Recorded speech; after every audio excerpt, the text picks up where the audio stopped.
శ్రీమద్భగవద్గీత రెండవ అధ్యాయము సాంఖ్యయోగము. శ్రీ భగవాన్ ఉవాచ నత్వేవాహం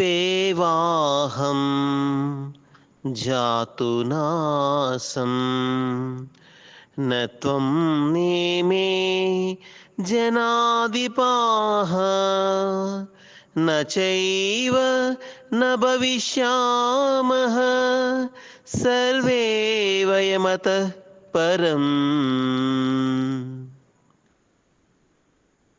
పరమాత్మ చెప్తున్నాడు, అర్జున, నీవు గాని నేను గాని ఈ రాజులు గాని ఉండని కాలమే లేదు. ఇక ముందు కూడా మనం ఉండము అను మాటయే లేదు. అన్ని కాలములలోనూ మనం ఉన్నాము.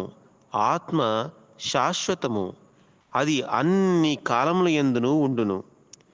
శరీర పతనంతో అది నశించునది కాదు అంటున్నాడు పరమాత్మ.